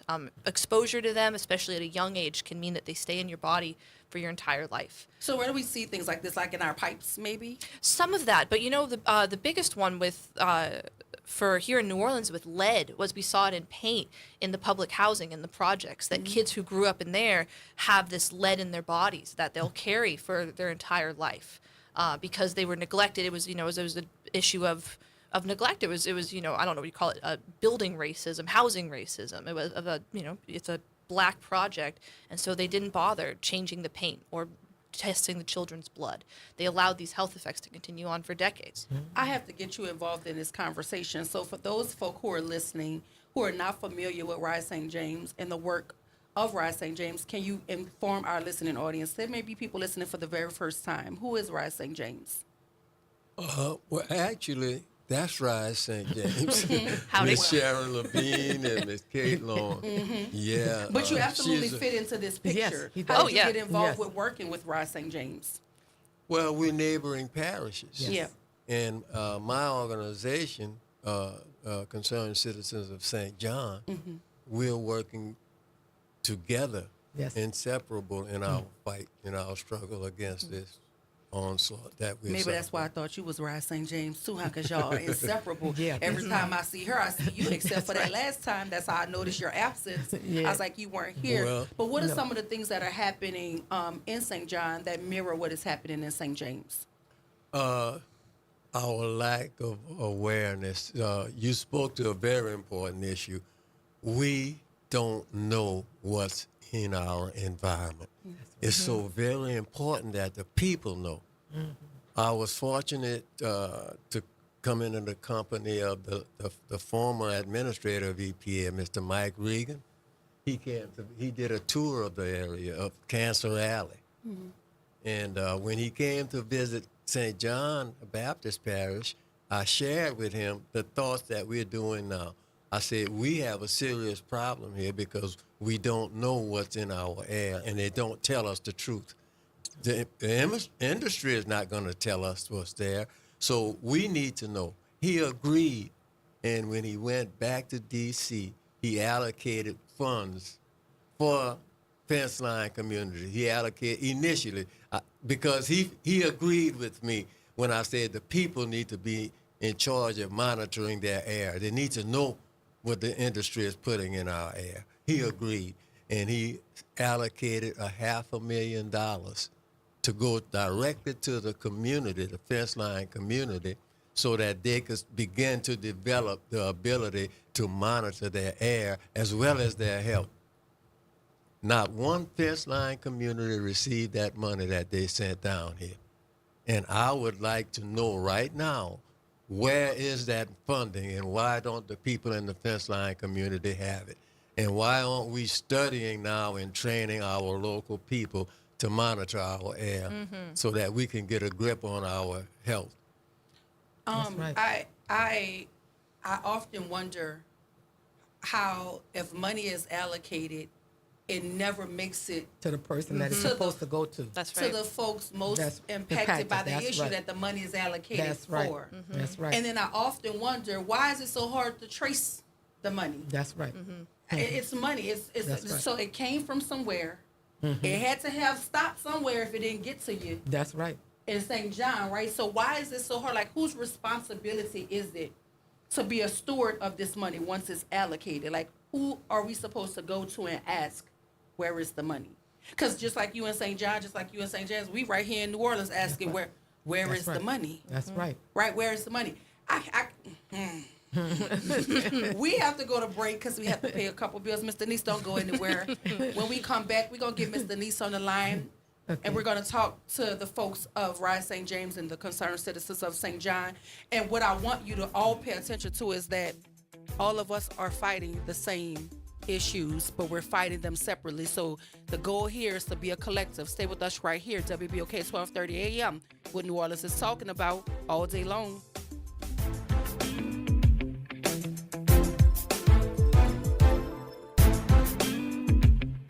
This is your news update for WBOK 1230 AM from WDSU. For all your news and weather, watch WDSU News, New Orleans' leader in live, local, late-breaking news. Today at noon and 4 p.m. Mostly sunny and feeling good. That's today's forecast. No fog to start, just clear skies with highs eventually rising to the upper 60s to low 70s. Tonight is clear with lows in the 40s and the 50s. Another great weather day for Saturday. Sunshine with highs in the low to upper 70s. Dry Sunday with highs in the upper 60s. Chance for rain, though, next week. From the WDSU First Warning Weather Center, I'm Raven Richard. Need a little home makeover to get through the last few weeks of winter? Kohl's is having a big sale so you can give your home a reset. Plus, Kohl's Rewards members save an extra 15% on so much to refresh your space, like stylish decor, cozy pillows, convenient storage, and so much more. So hurry to Kohl's to snag your savings before the secret's out. Select styles. Kohl's Rewards 15% off coupon valid through March 2nd. Must be a Kohl's Rewards member. Exclusions apply. Visit a store or Kohl's.com for details. Hey everybody, it's Kimber White Dupree. And it's Graylin Bryant Banks from the front porch. We're coming up next. Good morning, Wake Up. The Good Morning Show. Good morning. On WBOK 1230 AM.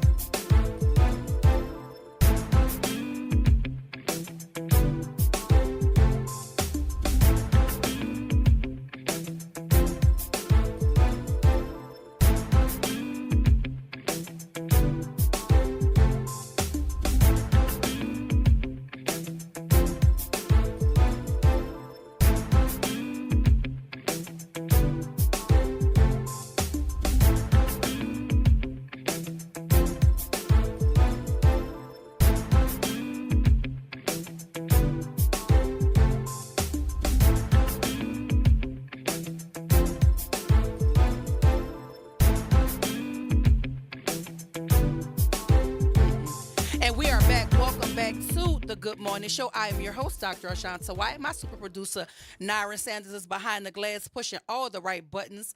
And our GM, Justin Lewis, just joined. He's in the building as well. But right now, if you're just joining us, we're in conversations with, I call them revolutionaries because ain't nobody like them, the concerned citizens of St. John and Rise St. James. And we're going to go to the phone lines. Mr. Nice, good morning. Welcome to the Good Morning Show. Mr. Nice, you there? That's all right, Miss Denise. I'm sure you're in the comments giving us all of your input. If you want to join the conversation with Rise St. James and Concerned Citizens of St. John, the number here is 504-582-9422. So where are we in terms of progress in fighting environmental racism and environmental injustice in St. James? Where are we? Well, one place that we're at is fighting coke methanol is a plant that's been there. It replaced St. James High School, came in on a beautiful oak property that was a real center of the community, and then just became a polluting industry in that town. They put in an application to expand their production by 25%. It would add just 2 permanent jobs, but it would make their emissions increase by 75%. Put that in perspective. 25% more production, but 75% more emissions. And these emissions are full of these heavy metals that we're talking about, incredibly toxic ones. So RISE is fighting them in court right now. Yes. You when you talk numbers like that, the first thing that I thought about was, this is how my brain works, was the black male prison population. You know, they only make up a small percentage of society, but they make up the majority of those folk who are locked up in prison. That's exactly where my mind went. Yeah. So I get it, right? And I just don't understand how the folk who are in decision-making positions don't understand what that means for a community. Let me ask you something. In St. John or in St. James, have y'all ever offered them a free property on any of this land? Anybody want to take one? Anybody feel they want to live in the same air that they're allowing to pollute other people? I'm just asking because... We offered Formosa. We told them if they let the CEO come build a house and live in it in St. James, then we allow you to come. They would not respond. I guess not. I wonder why though. Because they know, right? Anybody ever you ever offer to host anybody in St. John so that they can actually breathe the same air you're breathing, live on the same soil you're living on? Has anybody ever made that offer? Well, what we do know is that the leadership at DuPont Denker, the managers, the supervisors, especially the head guy, he lives in Hammond, Louisiana, north of the lake. Nowhere near a plant, I'm sure. Nowhere near DuPont Nowhere near, I'm Denker. sure, yeah. No. And so these are the things that actually disturb me. Because anytime I feel like you want to sell something to a community and you want to talk about how good it's going to be, how beneficial it's going to be, how come you don't have any real buy-in? Why aren't you living there? Right. If that school that you're pushing is so good, why you don't put your baby there? That's right. You understand what I'm saying? Like it's just simple things like that to me tells you that they know it's toxic. They know it's poisonous. They know it's bad for you. That's right. Because if it's so great, a good friend of mine, she's extremely smart. She said, when have they ever given black folk the best of anything first? Never. So you have to just be leery when things come and they want to build structures and they want to tell you how great it is. Yeah. Why aren't you immersed in all of this greatness? Why don't you live next to what is it, DuPont Denker? That's right. Right? Why are you miles and miles and miles and miles away from the issue that we're coming here telling you is poison in our community? That's right. You know why they don't want to live next to coke methanol. That's You've right. seen... Oh, we had 3 people that died in 1 week that lived right next to coke methanol. 3 people died in 1 week, and that's not considered a crisis? That's murder. 3 people die in a week, and that's not cause for alarm? Yes, that's right. And one lady, you can walk from our house onto the property. But my question will then go back to who gave the okay for that structure to be that close to civility? Like, who is it? The council? The parish council. So that's and what the I'm school saying. board Like, members. are they not? They get money up under the table. Not. So that's the bottom line. Miss Denise is back, y'all. I told you she was gonna call us back. Good morning, Miss Denise. You're on Happy with Rise St. James and Concerned Citizens of St. John. I had to hang up on you guys because I'm actually at TCA trying to get my life. Can I hear her? Is it the volume? Oh, let me turn it up a little bit. Miss Denise? Yes. Hello. We trying to get the volume together so we can hear you. Are you there? Yes. Okay, go ahead. You're on. Okay. Happy rising. Happy rising. Hello. I was saying to you guys I had to hang up because I'm actually at TCA trying to get my light bill paid and I'm on the phone with y'all. But the lady we love that a good just multitask. Go ahead. Come on. She spoke my life. That's my life. That the lady, what's her name, just spoke. talking about Miss the train and the Levine? toxins. Miss Levine? Miss Levine just explained to you my entire life because of this toxin, not just the train. As we know, born in Charity Hospital, we got the baby powder with asbestos. We got the contaminated milk that couldn't stay on our stomachs. And when she said it stays in you for life, I'm 58 years old. I've been going back and forth to Charity Hospital for 25 years asking these people, what is wrong with me? Why won't they remove these tumors from my stomach? That infection that forms in my face, on my left and the right side of my face, when I leave out my house and that train is sitting, it's on my face. I can taste it. It tastes like a bitter lemonade or something with no sugar, something bitter. This is my life. It's my life. I didn't ask for it. I didn't ask them to build a Desire project back there on top of that toxic landfill where it's boxed in by the trains. We're boxed in by the trains. Can't move a car. You can walk over the track, but you can't move a car because the trains are on all the tracks. This is what happened when they brought the tank into the Desire project to blow up an apartment. They put those trains on the track to block the residents from leaving out. The toxins don't just stay in the air, they fall down. The conductors and those people on those trains, they don't stay on those trains. They get off those trains. They live in our communities, and we don't trust our doctors. I left LCMC because I didn't trust it. They're not telling us the truth about our health. I think what they want is for this thing to bust inside of me, and I have to come into the hospital. And when I go there, there they are. Thank you, Ms. People are Denise. everywhere. Thank you, Ms. Denise. We appreciate you. Okay, thank you. And I'm going to continue to listen. Absolutely. Thank you so much. She's an avid listener. So I think this particular conversation touches very intimately on her because she is dealing with a whole lot. But we only have a minute. Every time you come here, it never feels like enough time. We got to give you a whole show actually because it's just we talk about the chemical of the month, but then we talk about issues like this. We have to make space for the callers, and the time just goes. It goes.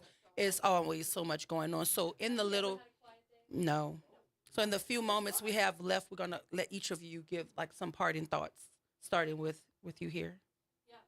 Just want to talk about how since these heavy metals stay in your body, if you have a small child, please go get their blood tested. If you have Medicaid, it is free. Please get them tested for lead so that you know if they are getting set up for a lifetime of pollution. Please test your children. I was diagnosed with lead in my body. I was diagnosed with aluminum in my body. But the doctor that I go to, she's herbal doctor, and she gave me some herbs to take, and it's all cleared up. Well, thank God for that. Mm-hmm. Well, we're facing all of these same serious illnesses in our community. It's common throughout our communities. So it's up to us to do what we're attempting here is bringing the people together and making them aware so that we can stand up in unity to fight against this. That's what it's all about. And I know this is a show that we could have done another show on, and hopefully we'll get you back, and we'll get you back one more time. I say that each and every time, but I need to be very clear that when they book you here, we need to have more time. I want to thank our guest, Councilman Byron Lee out of Jefferson Parish. He was talking to us about diversity, equity, inclusion, as well as all of the wonderful things that are going on the West Bank in terms of Mardi Gras. And I also want to thank the revolutionaries that are Rise St. James and the citizens of St. John, the concerned citizens of St. John. And I also want to thank the WBOK listening audience as always. But it's Friday. Happy Friday. Hopefully you have a very safe and positive weekend. Happy Mardi Gras for those of you who are participating in those festivities. But y'all stay tuned up next for the Front Porch with Graylan and Kimber. But as far as the Good Morning Show and Dr. Ashanta White, we going to see y'all on the other side. Happy weekend, y'all. Happy Mardi Gras. Happy Mardi Gras. Happy Mardi Gras.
campus of Xavier University. WBOK 1230 AM. Go.